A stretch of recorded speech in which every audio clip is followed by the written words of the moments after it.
everybody, and welcome to this week's news update. This is the news for the week of July 14th, and believe it or not, we're already going to be digging into Christmas. So we'll leave that to the second half of the news update because there's other couple of things we want to get to first. But it's Christmas in July, and we're going to dig right in. But to start with, if you haven't seen it yet, Disney Imagineering has put out a sneak peek of the Disney Starlight Dream the Night Away parade. So I'll put some clips up here from what they've showed us, but from what we've seen so far, this looks absolutely stunning. So what I really like is that they've kind of mixed in both the super vibrant LED lighting, but also kind of lit screens, and they've given a very cohesive look to it, which I think is great, but it also adds some kind of action and momentum to the show, which I think will really play well throughout the parade.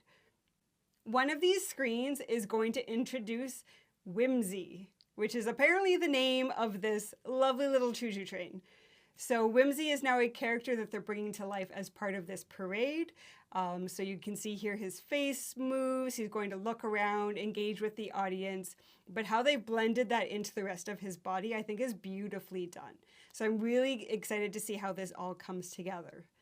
The other nice thing that they showed us here is we knew that Pinocchio was going to be included in this, but they've shown us why and how they're going to tie this in. So if you remember the Main Street Electrical Parade, the Blue Fairy was in that parade, so they are bringing her back and tying her into this. And then if you jump to the second parade that they had, Spectromagic, the very last float, the very last thing you would see was Jiminy Cricket on the back of the float, waving goodbye to everybody at the end of the parade. So again, they're bringing Jiminy back to life in one of these screens to include him in the parade. So I really like that they've included those nods to the previous electrical parades that have happened at Disney World in the past. I think this is going to be beautifully done. Some of my favorites here from the clips that they've shown are some of the flowers that they've done. It's absolutely stunning. It's super vibrant. I cannot wait to see this in person. I think it's going to come out beautifully. The next thing I want to talk about is some new Haunted Mansion merch. So we're getting into the spooky season, which we all know starts in August now. So obviously we got to have our Haunted Mansion merch coming out. They've really leaned into two specific trends this time, which is the look of the costumes from the cast members at the attraction, and also that wallpaper look that we're all so familiar with.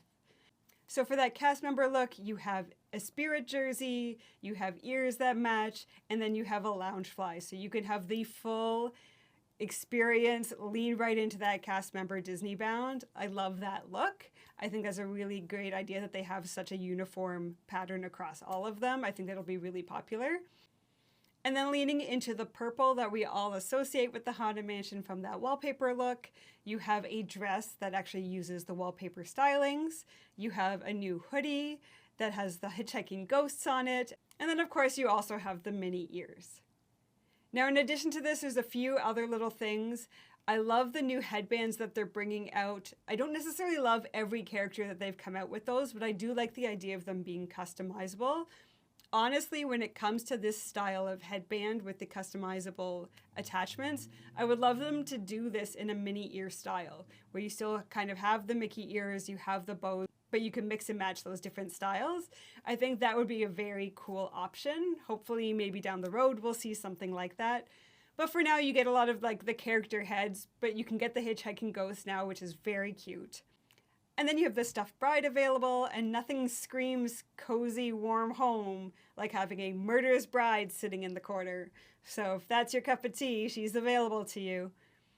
You also can decorate your home with some additional things that they've come out. They've got the bookends, which match those busts in the library that follow you as you go through the ride, which I think is a really neat one. And then they have a Doom Buggy night lamp, which is very cute. In case you don't have enough Disney mugs yet, there are Hitchhiking Ghost mugs. I think my favorite though of these is the stretching room ornaments. So these show the full vignette of the pictures that you see in the stretching room. They're under a little plastic dome. I think they'll look really nice on the tree. They're kind of subtle as far as being a bold Haunted Mansion choice. So I think these would look really nice. If you're looking to splurge on a premium item, they do also have new Dooney and Burke purses. There's 2 new bags and a wallet. So if you're looking to splurge and really invest in your Haunted Mansion, it is a nice, clean, black and white look. I think they did a really nice job of it. All right, and with that out of the way, let's dig full into Christmas in July.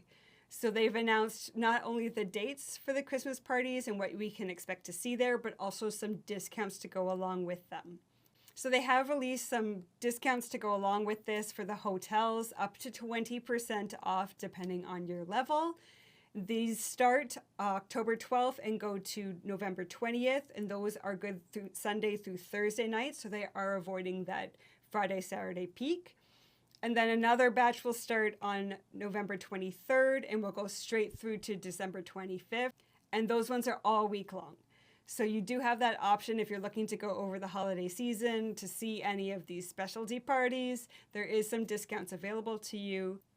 If you bundle that with your tickets and you buy a minimum of a 4-day non-discounted pass, you can also get an additional gift card on top of that. So you're looking at a $100 gift card for deluxe resorts, $75 for moderates, and $50 for value resorts. So if you are planning to go to any of these Christmas parties or even the Halloween party, there are some hotel discounts you can take advantage of during that time. Just keep in mind, if you do get that gift card, the gift card will expire on January 8th, so you do have to use it before that time. All right, so let's dig into the parties. So of course we have Mickey's Very Merry Christmas Party. There's a lot of things that we expect to see here. So you'll have Minnie's Wonderful Christmas Fireworks. You'll also have Mickey's Most Merriest Christmas Stage Show. So those are both returning. They're also doing a new thing this year where they're having the Frozen Holiday Surprise, where Olaf and his snow geese are going to decorate Cinderella's castle. So I'm guessing this is probably going to be done with projection mapping to decorate the castle for the evening. I'm not exactly sure how they're going to pull that one off, but that would be really cool to see. Obviously, the Once Upon a Christmas Time parade is going to return. I'm sure everybody is desperately hoping that Tally the Elf is back this year. I know they were a huge hit last year, so hopefully we can see more clips of that. I know that I was binge watching them by the end of the Christmas season, trying to get that Disney dose up. You will still get the Jingle Cruise coming back as well, so you do get that holiday special. A few new meet and greets are also coming out, so they're going to have Jack and Sally in a new festive outfit, so you'll have those meet and greets during the party. You'll be able to meet both Minnie and Mickey at the Town Square Theater, and then Anna and Elsa are also going to be showing up at the Christmas party. So you can see the dates are up here. I'm not going to list all of those. Obviously, there's a lot of dates. So an important thing to keep in mind if you are going to Disney during this holiday season is whether or not you're planning to attend one of the holiday parties, you're going to want to know these dates and the dates for Jollywood Nights. And that's because the parks will close early for these hard-ticketed events. So if you are a regular park goer during the day, they will kick you out for these hard-ticket events and will shorten your day. So there's a couple ways to get around this, but you need to be strategic with this. So one way, if you're just doing regular 1 park per day passes, is that you just avoid the parks on that day. The thing to keep in mind there is a lot of people are going to make that choice. Knowing that the park is going to say close at 5 or 6 that day, they're going to pick a different park. But that means that the days that Magic Kingdom is open all night are going to be extremely busy. And not just during the day, but very specifically for the evening fireworks and the evening parade, which will only occur on nights when there isn't a Christmas party. So if you want to see those, know that the crowds are going to be pretty high during those evenings. You might want to consider a park hopper for this trip, specifically for this reason.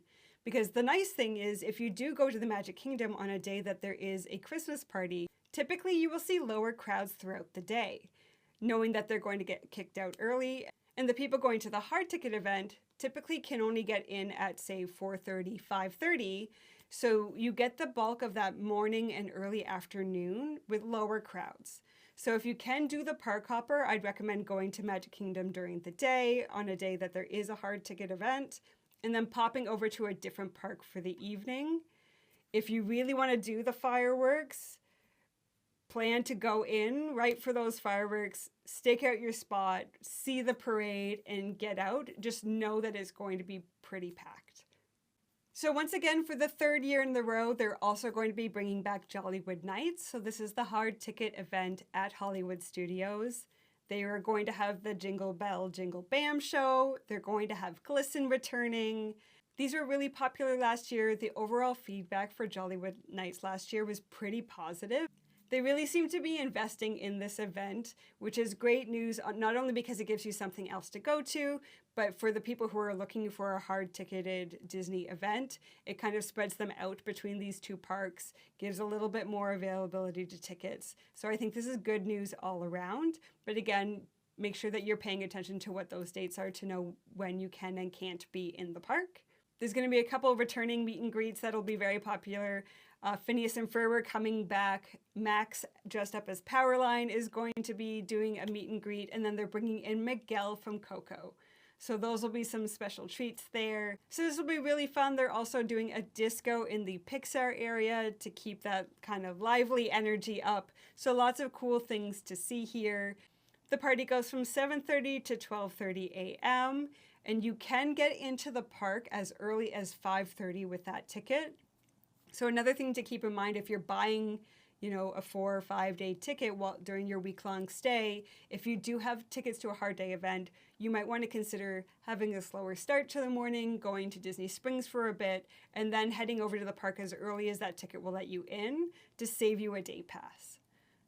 So perfect timing on this one. As of today, when this goes live, July 16th, that is when tickets are going to be available if you are staying at a Disney hotel. Otherwise, you're going to be looking at July 22nd for public availability for these tickets, and that goes for both parties. A couple of other things that are happening at Disney over the Christmas period. The Merry Menagerie is coming back to the Animal Kingdom. So these are Arctic animal puppets that were really popular last year, so they are coming back. And they're going to be doing a holiday version of the Tree Life Awakenings, so Tree of Life Holiday Awakenings. So that is the projection show that happens in the evenings on the Tree of Life at the Animal Kingdom. And over at Epcot, of course, we're going to have the Candlelight Processional. We are still waiting to see who the hosts are going to be of that for this year. They're going to be decorating Living with the Land as usual, so they put lots of nice Christmas lights up in that attraction, so very nice to see. And then there's 2 paid kind of scavenger hunt things that you can do. So there's Olaf's Scavenger Hunt. So this is going to have a map that you can purchase, and it has 13 different locations. And then there's the Holiday Cookie Stroll. So there'll be 5 specific locations with different holiday cookies. You do get a stamp at each one that you go to, and if you go to all 5, you'll get a prize at the end of that.